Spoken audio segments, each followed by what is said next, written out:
1993 ஆண்டு இன்று 25 ஆண்டுகளுக்கு முன்பு தமிழ்நாட்டிலே தமிழுக்கு முதன்மை என்ற கொள்கைக்காக ஒரு நடைபெறும் நடத்தினோம். அந்த 25 ஆண்டு நிறைவு விழாவாக இப்பொழுது கன்னியாகுமரியிலிருந்து இமயம் டெல்லி வரை ஒரு தமிழ் பரப்புரை பயணமாகவும் தமிழர் உரிமை பாதுகாப்பு பயணமாகவும் இந்த பயணத்தை தொடங்கியிருக்கின்றோம். இந்த பயணம் கன்னியாகுமரியிலிருந்து புறப்பட்டு பெங்களூர், அலகாபாத், போபால், நாக்பூர், ரிஷிகேசம், டில்லி வரை செல்கிறது. 21ஆம் தேதி டில்லியில் இந்த பயணம் புரிய வருகிறது. இந்த பயணத்துடைய நோக்கம் 10 கட்டளைகளாக நாங்கள் எடுத்திருக்கின்றோம். முதலாவதாக இந்தியாவுடைய ஆட்சி மொழியாக தமிழையும் ஏற்றுக்கொள்ள வேண்டும். இந்தியாவுடைய தேசிய நூலாக திருக்குறளையும் ஏற்றுக்கொள்ள வேண்டும். மதச்சார்பின்மை இருப்பதை போன்று மொழிச்சார்பின்மையையும் இந்திய அரசு ஏற்று மொழிகளுக்கு சமன்பாடு செய்ய வேண்டும். இந்திய தேசிய இனங்கள், இந்திய தேசிய மொழிகள் அனைத்திற்கும் இந்திய ஒருமைப்பாட்டுக்கு ஊறி விளைவிக்காத வகையிலே மிக சிறந்த முறையிலே ஒருமைப்பாடு வளர அனைத்து மொழிகளுக்கும் உரிய சமத்துவத்தை கொடுக்க வேண்டும். இன்று நமது மீனவர்கள் எல்லாம் கடல் உரிமை இல்லாமல் மிகவும் துன்பப்பட்டிருக்கிறார்கள். இளைஞர்களால் தாக்கப்படுகிறார்கள். படகுகள் எல்லாம் சிறைப்பிடிக்கப்படுகிறது. இவையெல்லாம் ஒரு இந்திய அரசு மீட்டுக் கொடுத்து நம்முடைய கடல் உரிமை பெற்றுத் தர வேண்டும். இது உழவு விரும்பிய மக்கள் எல்லாம் இன்று நாடுகிறார்கள். அவருடைய துன்பத்தை போக்க வேண்டும். அதோடு மட்டுமல்ல, நம்முடைய சங்க இலக்கியங்கள், அந்த சங்க இலக்கியங்களுடைய பண்பாட்டு கருத்துக்கள் எல்லாம் வடநாட்டு அறிஞர்களுக்கு அளவிலே சிறந்த நேரிய தன்மைகளை இந்திய அரசு செய்ய வேண்டும். நம்முடைய மதம் கடந்த, மொழி கடந்த சமன்பாடான நிலையை ஊக்குவித்து தமிழ் மொழிக்குரிய சமத்துவத்தை தர இந்த பயணத்தை முன்னெடுத்து செல்கிறோம். பாமு சேதுராமன் ஐயா அவர்கள் இந்த பரப்புரையை மேற்கொண்டு வருகிறார்கள். இதில் நம்முடைய பங்கு என்ன என்றால், நம்முடைய நிறுவனங்கள் நம்முடைய கடைகளுக்கு எழுத வேண்டும். நம்முடைய குழந்தைகளுக்கு நல்ல தமிழ் பெயர் சூட்ட வேண்டும். நாம் பேச்சு மொழியாக, கலந்துரையாடல் மொழியாக, கடிதங்கள் எழுத்து மொழியாக தமிழ் மொழியை பயன்படுத்த வேண்டும். நம்முடைய உறவுகளை தமிழ் உறவுமுறை சொல்லி அழைக்க வேண்டும்.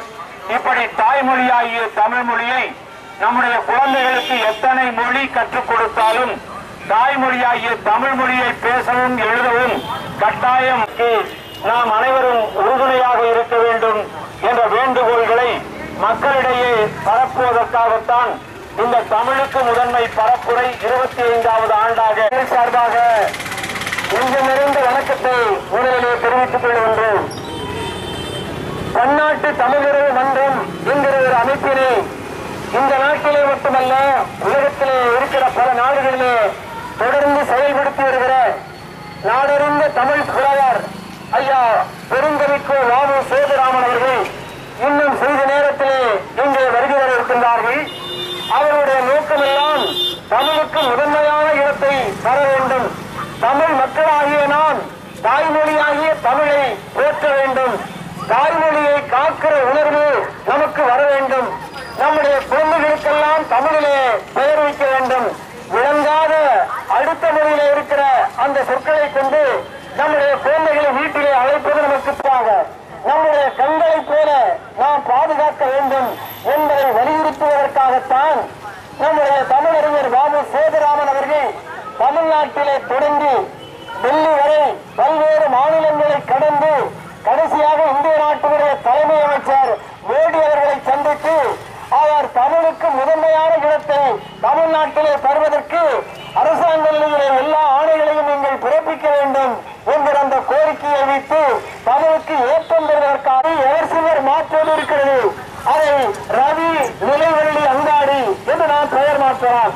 அதே போல இப்படி ஒவ்வொன்றையும் மாற்றிக்கொண்டே போனால் நம்முடைய வருங்கால தலைமுறை தமிழினிடத்திலே பற்றுவதாக இருக்கும். தமிழை எங்கே தமிழினம் அங்கெல்லாம் தலையிட்டு கிளர்ச்சி செய்க என்று பாடிவிட்டு போனான் பாவேந்தன். அந்த நிலையிலேதான் இன்றைக்கு தமிழ் ஆர்வலர்கள் உணர்வாளர்கள் எல்லாம் கரூர் நினைவிலை கொண்டு கடைகளுக்கு ஒவ்வொரு ஆண்டும் நாம் சில கடைகளுக்கு சென்று கடைகளுடைய பெயரை பெரிதாக முதலிலே தமிழில் எழுதுங்கள், பின் எந்த மொழியில் நீங்கள் விரும்புகின்றீர்களோ அந்த மொழியிலே அடுத்து எழுதுன்னு சொல்லிக் கொண்டு வருகிறோம்.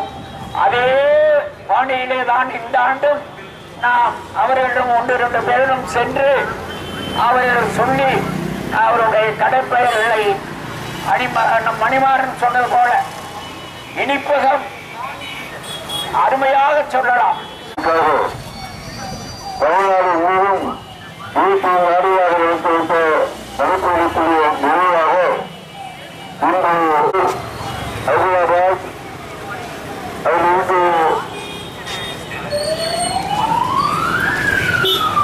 அனைத்து மாநிலங்களுக்கு 12 நாடுகள் வழியாக சென்று இமயமலை சென்று அடுத்து டெல்லி சென்று அங்கு தமிழ்நாடு நமக்கு இன்று அரசு வழிமுறையான சமஸ்கிருதியை சென்னைக்கு தரக்கூடிய அனைத்து பகுதிகளையும் தமிழுக்கு தர வேண்டும் என்ற ஒரு நிலைப்பாட்டை இன்று குழுவாக எடுத்து வீரர்களுடைய துன்புறுத்தலாக அவர்கள் வீட்டிலாக யார் ஒன்றுக்கு ஒரு தீர்வு இல்லாத ஒரு குழுவாக இயங்கினார்கள்.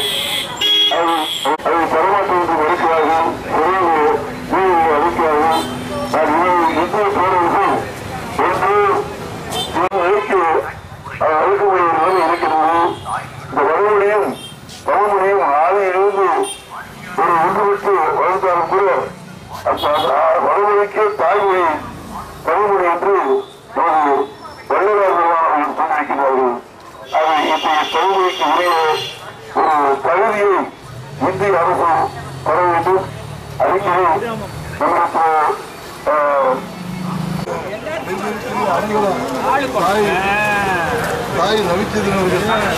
நம்மளுக்கு குழந்தைகளுக்கு தமிழில், குழந்தைகளுக்கு நிறுவனங்களுக்கு தமிழில், நிறுவனங்களுக்கு தமிழில், நிறுவனங்களுக்கு தமிழில், தாய்மொழியில் கல்வி, தமிழ் தமிழ் தமிழ், கடைகளுக்கு தமிழில், கடைகளுக்கு தமிழில், குழந்தைகளுக்கு தமிழில், குழந்தைகளுக்கு தமிழில், நாம் கடிதங்கள் தமிழில்